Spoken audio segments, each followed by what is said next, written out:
Hey, what's going on, fight fans? Hey, this is Coach D the Wild Man coming at you again. Another episode of Coach D Media.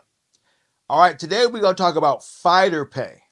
So that's still an ongoing conversation about what a fighter's worth compared to what the promotion is making, like the UFC, all the other big names.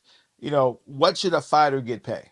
So right now we're talking about Jake Paul and Alex Pereira, right? So Jake Paul made $120 million with his one fight against Joshua, against Alex Pereira's $8 million for his total MMA career. Why such a huge disparity in both, right? So I'm going to talk about it from the pro level all the way down to the local level, right? Based off this conversation. So think about this. When you look at Jake Paul does all his own heavy lifting, meaning he's going to promote himself. He's going to promote the promotion that he's probably working for, right? He's going to do all his own marketing. He's going to create his own controversy. He's going to talk his own share of shit, right? He's going to do everything himself to build his name in that fight, right? It's not even going to matter what his opponent does. He's going to do all his own heavy lifting. Most fighters don't do their own lifting, right?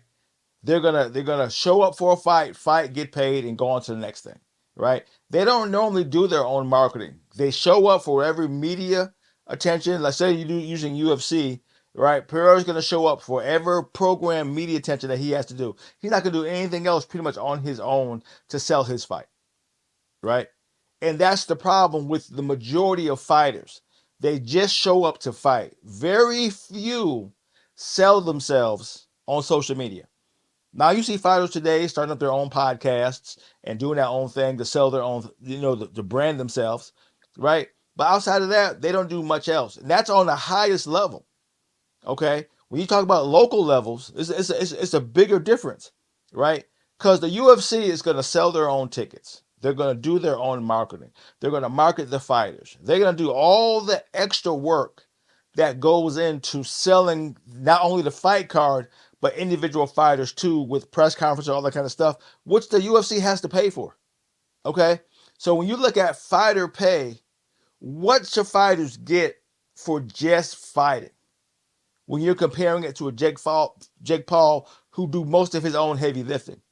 Okay, so when you look at it that way, that's where you look at, what fighters should get. And the reason why I'm talking about this way, because I now work with, cage fighting championships, and I am helping with matchmaking. I do some of the marketing, I do some of the promotions, I hype fights. I do a lot of work that the fighters don't have to do. They still only have to just show up, but they want top pay. Okay.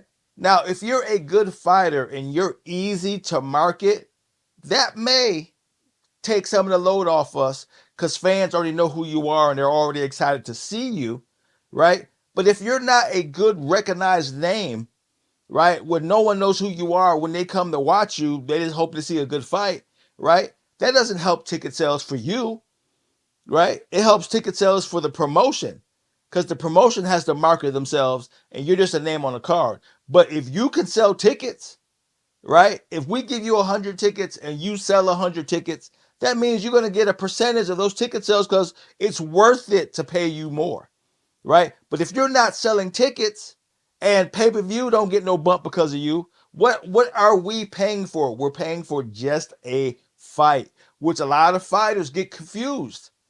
Okay? But we're still talking about Jake Paul and Alex. They're both big names. They're both big names, right? But like I said, Jake Paul is more invested in his success than Alex Pereira is when it comes to just fighting. So now let's go down to the local levels, right? Now we're talking about local fighters. Who wants to fight on cards? Whether you're pro or amateur. Amateur doesn't get paid, so we're going to probably talk about pros. If you're a pro fighter on a local scene, right? When it looks at fighter pay can start as low as $400 to show, $400 to win. Okay, it could go that low. Then it goes up from there depending on your fight record, who you fought, if you're a local fighter, if you're recognized to a certain degree, or if you fought for that promotion before. Okay, if you fought for that promotion before and they can count on you and you always do a good job, you may get a bump in pay. But if you're brand new to a promotion, they don't know who you are, they don't know what you've done, they don't know if you sold any tickets, they don't see nobody talking about you, you don't have no reach on social media. If you're just a fighter, what are you expecting to get paid? Okay, which is the conversation we got to have. Everything's negotiable. Okay, you can make you can make money as a fighter if you look at yourself as a business. Meaning this, you're constantly boosting yourself on social media, which means you're making sure you're engaged with fans, thanking fans when they say, "Hey, great fight," you're saying thank you, come again. You're doing your part on social media so your name and recognition grows. Okay? Then on top of that, right? You offer to sell tickets and get a percentage of ticket sales, which means you're selling your own seats, right? That means the promotion don't have to work as hard to sell tickets. So if they want to sell 100 tickets and you sell 100 tickets, it's worth it to work with you more, okay?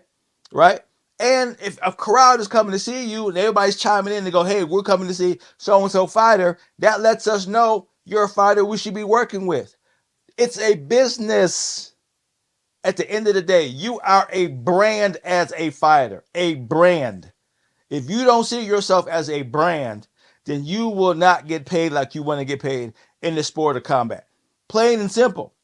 Ticket sales, pay-per-view, advertisement, social media engagement, attention, all that matters as a fighter. So if you're not doing any of those categories that I just mentioned, and we can't count on you to bring butts to the seats, what are you looking to get paid? Example, we had Josh Weems and Tommy Kuozi in the last CFC fight, Cage Fighting Championship fight in Jackson, Mississippi.